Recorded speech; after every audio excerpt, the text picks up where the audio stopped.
پاکستان میں کرتارپور کوریڈور سیلاب میں ڈوبنے سے 100 سے زائد افراد ابھی بھی پھنسے ہوئے ہیں۔ کرتارپور میں سول ریسکیو آپریشن ناکام ہو گیا ہے اور فوج طلب کر لی گئی ہے۔ حکام نے بدھ کے دن بتایا ہے کہ پنجاب کے ضلع نارووال میں گردوارہ دربار صاحب سمیت کرتارپور کوریڈور میں دریائے راوی کے سیلابی پانی کی وجہ سے 100 سے زائد یاتری پھنسے ہوئے ہیں۔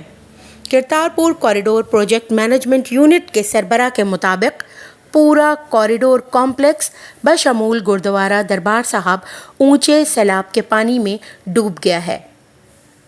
فوجی جوانوں کی مدد سے یہ آپریشن جلد مکمل ہو جانے کی توقع ہے۔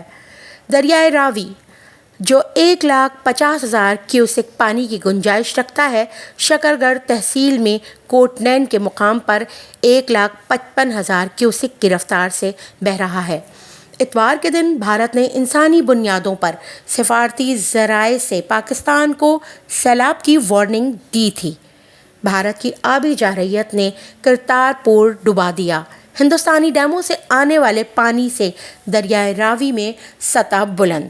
نارووال میں حفاظتی بند ٹوٹ گیا اور پانی دربار صاحب میں داخل ہو گیا۔ پانی اتنا شدید تھا کہ یہ کرتارپور کی چھتوں کو چھونے لگا ہے۔ کرتارپور کی بنیاد سکھ روایت کے پہلے گرو نانک دیو جی نے رکھی۔ آج 5 صدیوں سے یہ قصبہ برصغیر پاک و ہند میں جھگڑوں کی تاریخ کا گواہ ہے۔